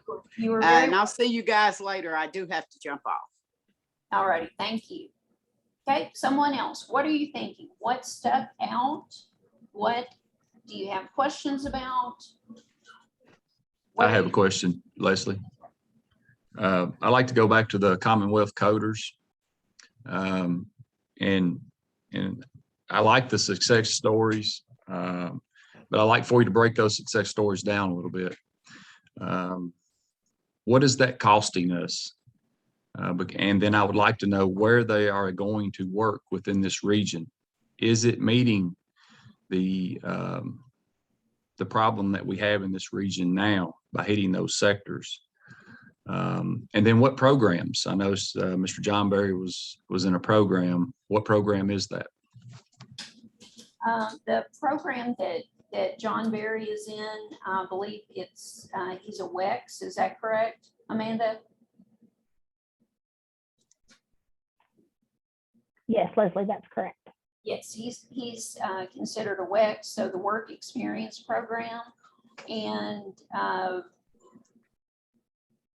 someone please jump in if I'm incorrect, but the majority of the funding for those students has been either through WIOA funds or the NDWG grant, the Displaced Workers Grant. And we have a few individuals who are doing self-pay for the classes. So that covers where the money is coming from. As far as jobs in the region, I believe we have at least a few that are in the region. Some are working remotely and they are still residing in our region. So their money stays here, they're living here, even if they are working technically for an employer outside of the region. And that's where I go with, that's where I want to go with, is it meeting that immediate need that we have now? And that, I think that's one of my concerns is it, and listen, I believe in the BC skills, don't get me wrong, but is it hitting those 5 sectors? Is the money that we're investing in that, are we getting a return within the region on this coding? Because I don't know of anywhere in this region you can get a job for coding. I don't know that. Judge, I'll say this, we reached out to multiple employers in the region, and there was a lot of interest, but ultimately very few hired from the region hired them. But we also opened up the opportunity to employers outside the region to allow these folks to either intern or get experience, to further develop their web development skills. So we've got a number of folks we've got 3 that are employed by a nonprofit in St. Louis. They all live and work here, but their taxpayers are here, they're staying here, but their employer is technically in St. Louis, and they're doing that level of work. And all 3 of them are really on internships at this point. So we've got, a mix, but we did approach local employers, and we're going to be doing so again at the end of we actually start this employment search for these folks about 4 to 6 weeks prior to the end of the course. It's what we did in the spring, is what we'll do in the fall. And we definitely start with looking at local employers, making sure that they can go to GitHub to see kind of the work that these students are doing and have first crack at them. But at the end of the day, if they don't hire them, we got to get them hired somewhere. And so we have taken that 2-pronged approach, local first, outside the region second. But none of them, to my knowledge, none of them have left the region. None of them have moved away. They're still staying here and generating tax dollars here.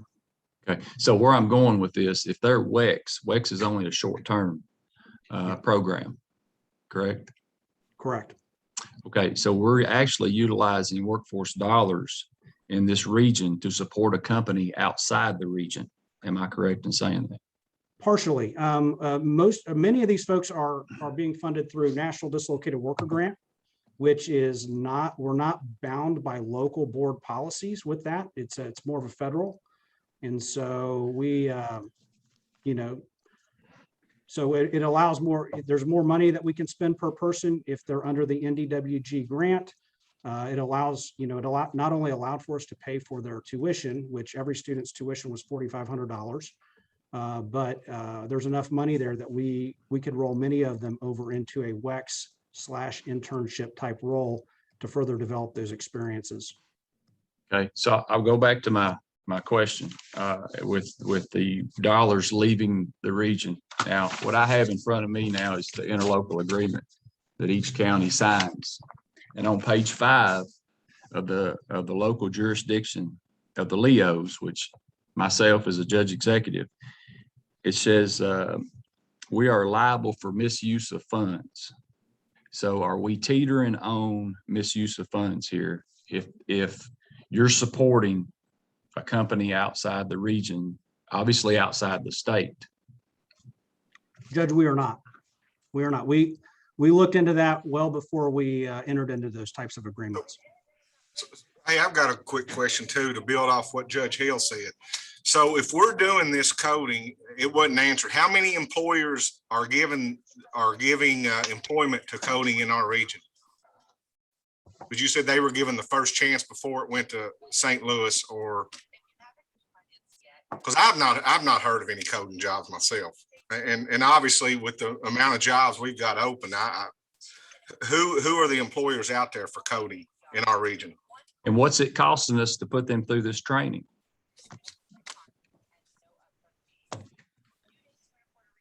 Amanda or Lindsay, I don't have that list right in front of me at this moment. So here in our region locally for web developers, you have Iconic, which is also in Lawton at they're a large employer here within our region. And then you also have, like, as far as the IT positions, the Crowd South, you have like, and I'm just thinking here in the Warren County region. But as far as employees, so for example, Zach Saxton, he was hired. He's going to be able. He was a gentleman that was in the program. He's actually being hired today. So he's going to be, as John reiterated, he's putting tax dollars right back in here to Warren County. And a lot of these positions are gig based, so individual jobs. And I think it's important to realize that this program is in its infancy. With more success stories, with the huge social media push we have, we are hoping to reach out to more and more employers and have employers come to us, because I would imagine within any industry, there are needs for coding. There are needs for web development. Judge, I know one of the previous BC Skills graduates developed an app that is used within your county. So I think that this is something that will continue to grow. And I'm hoping that all of you all will help us share the news, spread the word, because our desire is to keep them working in the region. And I think there are more opportunities for that than maybe on the surface. And it's taking effort to get that. And again, that's one of the reasons why the summit is so critical, to pull employers in and to find out exactly what their needs are and what positions may be available outside of the standard, what we assume may go along with each industry. So good discussion. So are we saying that that coding is hitting the business and IT sector? Is that what we're saying here? Yes. I would say it's hitting that sector, and I would imagine that it really could be hitting all sectors, because all sectors, at least in this day and age, have websites. Many of them have apps. And that, again, that's an assumption on my part, but it's hard to imagine a business flourishing without those elements. Okay, so how much are we spending on that again? I think we mentioned the cost per individual, if I'm correct, is $4,500. That is being covered primarily by National Dislocated Worker Grants and WIOA funds. Okay, so do we know how much WIOA funds are being spent and how many is in the cohort? Yes. Judge, are you talking about the cohort that started yesterday? Yes. Yeah, so locally for South Central, we have enrolled 15 students. 9 of those are going to be funded through National Dislocated Worker dollars. 6 will be funded, are funded through adult WIOA dollars. So roughly $65,000-$70,000 if it's 45. Yes. Okay. So just for everybody's awareness, this National Dislocated Worker Grant is it's a pandemic related grant. We got, last fall, we were given almost $800,000 and we were with a deadline of spending it by March 30th of 2022. And so that's a lot of money to spend. So our focus, we spent really up until about 6 weeks ago, we were having a very, very difficult time finding anybody that wanted to work or not work, but get upskilled. So we're having a really hard time finding folks that we could, that would qualify for this grant because they have to have been dislocated by the pandemic. And we're willing to go through an upskilling, some type of upskilling or work experience or OJT. We finally, I think we finally started getting interest and we finally started getting folks enrolled. So we've been working very deliberately, not just with Commonwealth Coders, but we've been enrolling folks into a variety of training platforms under the NDWG grant so that we could spend this money. We do not want to let it get away from us. Again, NDWG is special, kind of one-time funding. We're not bound by our normal workforce board policies and spending limits. It has a different set of spending limits, a different set of guidelines. It's a national grant, so it does allow us to, if there's an employer outside the region that wants to hire somebody to work remotely, it allows for that, and it does not put us at risk for misuse of funds. I kind of prattled on there a little bit about it, but yeah. I'm aware of that grant because we're utilizing it on our CDL right now, but how are we pushing that to other counties? Judge, I don't understand your question. How are we pushing that grant to other counties? Are we helping other counties with that grant? And will maybe that spreadsheet show that Ms. Beverly has asked for? We'll have that breakdown, sure. We keep track of all that data. I don't have it at my fingertips right now, but we've got it for last year, and we're tracking it for the year that began July 1st.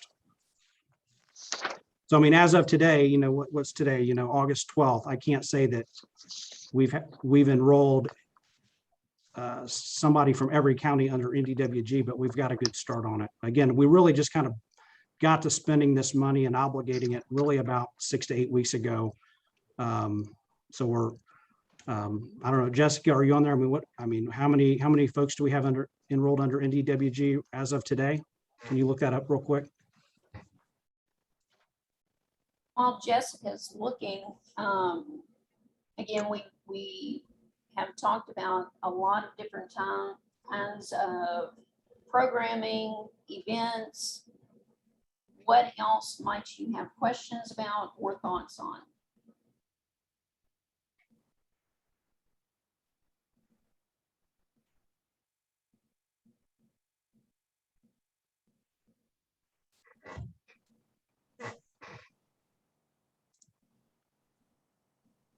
I'll ask about the summit. What are your thoughts on our approach to the summit this year?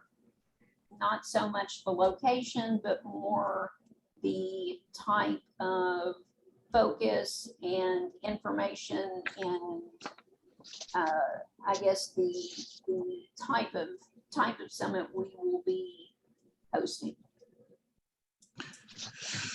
I'll just say, Leslie Whitty, I've worked with you in the past. Whatever you bring to the table will be a success.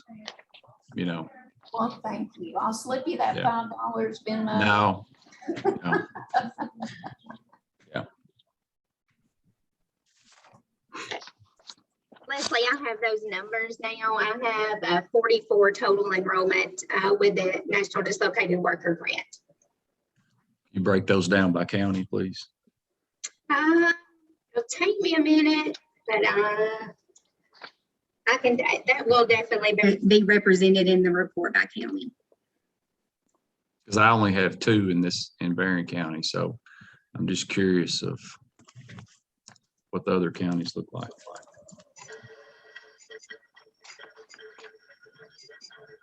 Any other items for discussion, question? If not, I will turn it back over to our chair. All right. Thank you, Leslie. At this time, we've set aside some time for public comments. So I'm going to open the floor to anyone who need or wishes to address the board. So, Mr. Chair, I'd like to address the board. First off, I appreciate, I've been working with you for the past few weeks, and I don't know you. I have got to know you, and you've done everything that you said you were going to do. You're a lot like Leslie Whitty. So what I want to ask the board is, does the board truly know the responsibility of the judges of the region? That's what I want to know. And if not, I think you should. You should have some type of introduction of what we are truly charged with. Now, I'm reading from the bylaws, our bylaws, and I know Judge Buchanan is on here, and he knows exactly what I'm reading from. But I want to read the first few paragraphs to you. The local elected officials, which is known as the LEO, shall maintain a strong role in all phases and levels of implementations and workforce and the Innovation Opportunity Act for the local workforce areas established in the Commonwealth of Kentucky. The consortium of the local elected officials in each workforce areas is charged with certain responsibilities under WIOA, as it explains in the interlocal agreement, which is passed by each county and signed by each judge. And obviously that name of that consortium is the Barron River Local Elected Officials. The authority given to us is established by WIOA, and policies proposed and approved by the Governor, Education and Workforce Development Cabinet, and Kentucky Workforce Innovation Board, known as the KWIB. The responsibilities include, but is not limited to, selection of the chief local elected officials, which Judge Buchanan is now, I have been previously, designation of fiscal agent or subgrant recipient, approval of the local workforce development board annual budget, selection of the one-stop operator, coordination and consulting with local workforce development board in implementation of policies that support the economic vitality of the area with a business-driven model for delivery of services. So I just read those first few paragraphs to you to let you know, hey, I'm a member of the governing board, and 9 other judges serve with me. When it comes to workforce in Barron County, I drive it. Call me greedy, but workforce has always been one of my #1 priorities. I am now serving my 2nd term on the state KWIB. I keep up with the dollars that are spent in my county, in Barron County. I work closely with career team. I am by the Career Center at least 2, if not 3 times a week. We start talking about what do we need to focus on, not only for Barron County, but our surrounding counties, such as Metcalfe County, such as Hart County, Monroe County. To me, these are kind of counties that are less served. In the history that I've seen since 2015, there hadn't been a lot of money spent in those counties. So I challenge this board. First off, I appreciate you serving, but I challenge this board to ask questions. The counties that you represent, the industries that you represent in that county, are you getting the service? Are these workforce dollars coming to your county? And if so, what does that look like? Break that down for me. As I said, break those success stories down. How did we get there? What did that cost? What's the return on investment? Today, we voted on policies. There were some changes in those policies. Did we vote on the changes, or we just vote on the whole policies? You know, that's something that starting off this meeting, I just made a note. Obviously, there were some changes in the policies, and we just voted on the policies. You got to dig into those changes, whatever the changes may look like.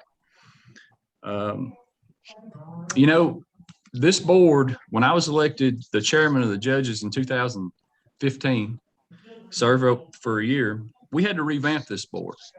The Brad organization, for whatever reason, I don't know if they dropped the ball. I'm not sure. I don't want to point a finger, but I know there were several hands in this. We were charged with revamping that board and giving representation to each county, because currently then that board did not have representations of all counties. It didn't, but it was tough finding that representation. Edmonson County sticks out in my mind first and foremost. We never truly had anyone that worked in Edmonson County that represented that board, but we had someone that lived in that county and worked in Warren County. That's the best we could do. But we ended up having some type of representation. Now, as I look at this list, obviously Mayor Curry, Gretchen Bandy, Beverly Ford, are some of the folks that's been on here for a while. They have the history. They know. They've been through it. And what I have heard them say time and time again, hey, we just want what's allocated to us. We want that. But I'm quite confident over the years, there's some money that hasn't been spent in those counties that was probably spent in other counties. So that's why, board members, I challenge you to ask these questions. Are you receiving the money that you're supposed to receive for your county? Return on investment. Is your county being thought of? Now, again, I can speak for Barron County because I work with the team. Again, I drive it. I know what's being going on. I understand the programs that's being talked about. I can't speak for all the other 9 judges. I can't. I'm not going to. I'm not.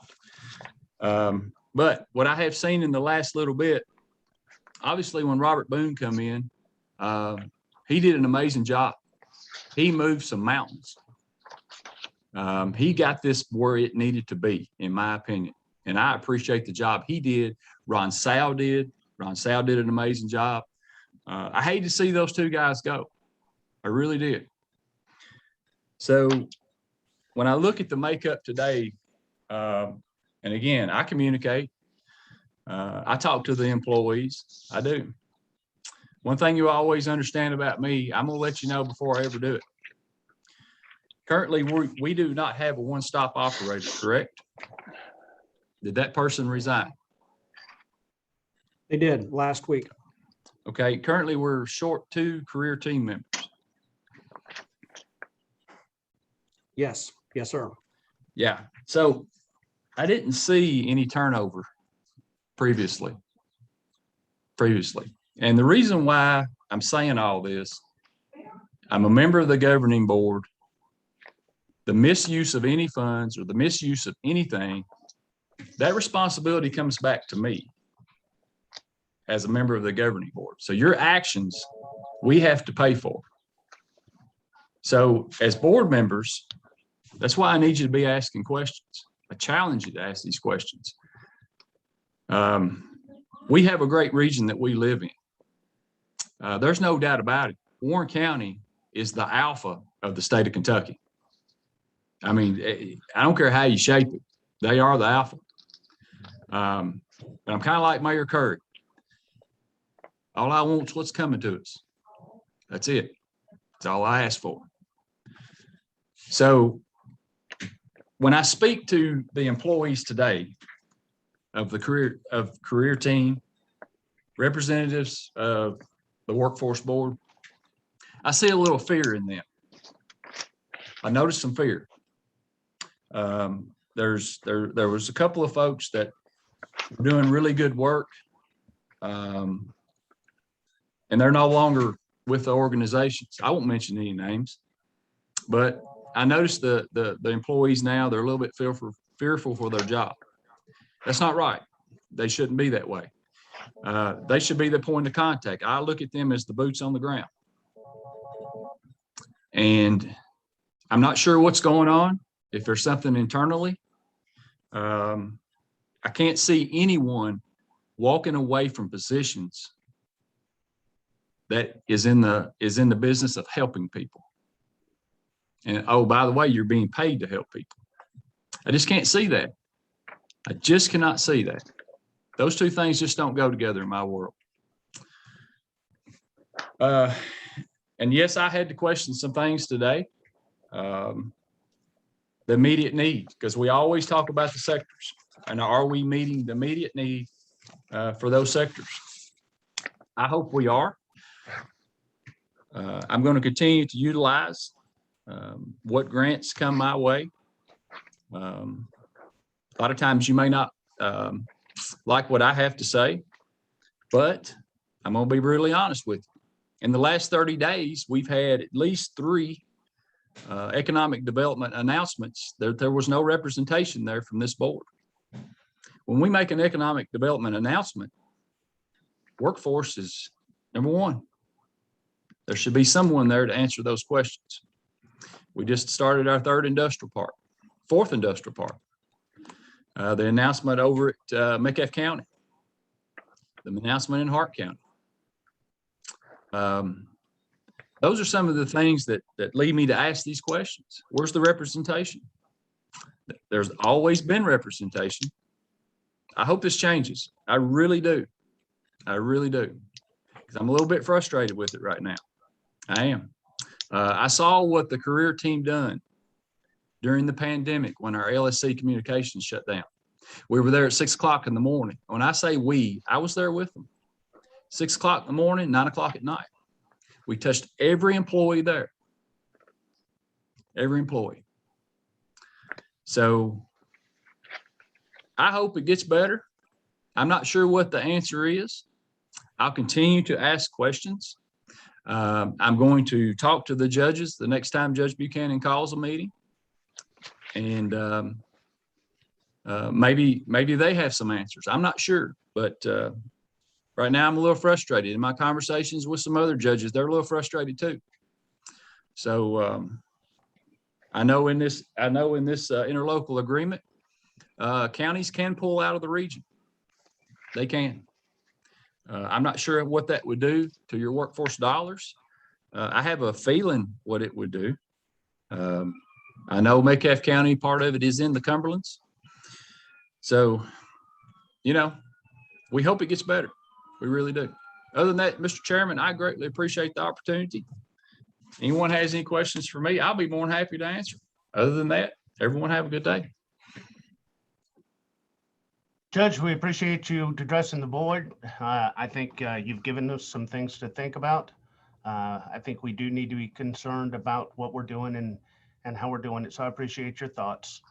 Does anybody else have any comments? No, Mr. Conrad? John? Yes, sir. Yes, sir. This is Mike Buchanan. And first of all, I wanted to just say thank you to you and all the rest of the board members. As Judge Hale stated, we've been through we've been through some challenges with the Workforce Development Board in the past. You all are a real bright light shining in our community right now, and I think you're doing a wonderful job. I understand some of his comments. I frankly am not. I'm not current with all of his thoughts as to some of the statements he made, but I do understand his and other LEOs or county judge executives being concerned, and I've tried to make them concerned for years now about our responsibility to how the money is spent. I'm not sure until I find out a little bit more about the details. From what I heard today, I don't see anything wrong with training someone who could possibly go somewhere else, because I think we take that chance with everyone. But everyone we've trained people for BG metal forming, and they end up in Ohio. And there's not a hell of a lot we can do about that. But all of you all understand that as employers, that the employers must be competitive to retain employees. I have to admit that I may be part of the start of the discussion on these IT coding people as far as getting prepared for the big changes that are going to happen in our region in the near future. As you're aware, all of you are aware that there's a large company that is citing a huge campus on the north part of Nashville, and they're anticipating hiring 8,500 people. Now, you can take that two ways.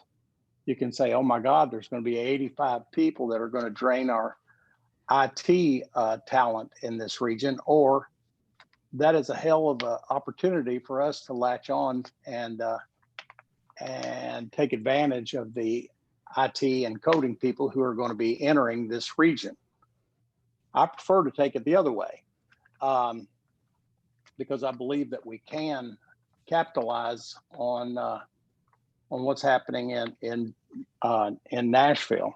I know that some of the counties already capitalize, like for instance, Simpson County capitalizes a great deal on what happens in Nashville. 8,500 new jobs in Nashville for this specific type of business, though, creates a whole new sector for our region, I believe, as well. We already have one prospect right now that I know is in need of advanced IT people. We have literally every one of your all's businesses have to hire some people either in communications or IT. HitSense is a big employer in this area for coding. But anyway, what I'm saying is I see the benefit of, I think it was Wayne Gretzky that said, you don't try to skate to where the puck is, you try to skate to where the puck is going to be. And I think that we have to concentrate on these types of jobs, and I don't see anything that's any risk to the county judges or LEOs in this, whichever the case might be, in regard to a risk on training talent that may end up elsewhere. But that being said, I do believe that we all need to be conscious of every county getting fair representation. And I think we've done that in the choices for the board. But, and frankly, when Barron County or Edmonson County, Hart County, when they get a new industry, I look at it as an advantage to us. We win regardless which county these new businesses go to. Workforce development is a challenge for every single one of us, though, and we need to continue to try to address that the best we can. I may not find myself quite as critical as Judge Hale on some of these issues, but perhaps after I talk to him, I can understand his perspective a little bit better. But I believe that this board, under your leadership and under Ron Sal's leadership, Robert's and John's, is advancing in a positive direction that I'm very proud of. I'm very happy with the changes that we've made since we changed providers. And I hope that you all will continue to take this as seriously as all of you all do. I know it's a great deal of time away from your businesses. And it's a sacrifice to you and the other board members. And I just want to say from the bottom of my heart, I appreciate everything you all are doing. Thank you, Judge Buchanan. Does anybody else have any comments?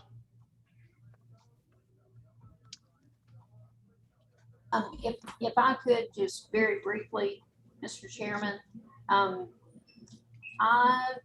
I for one, and I believe this of the entire board, we take great joy in celebrating the entire region.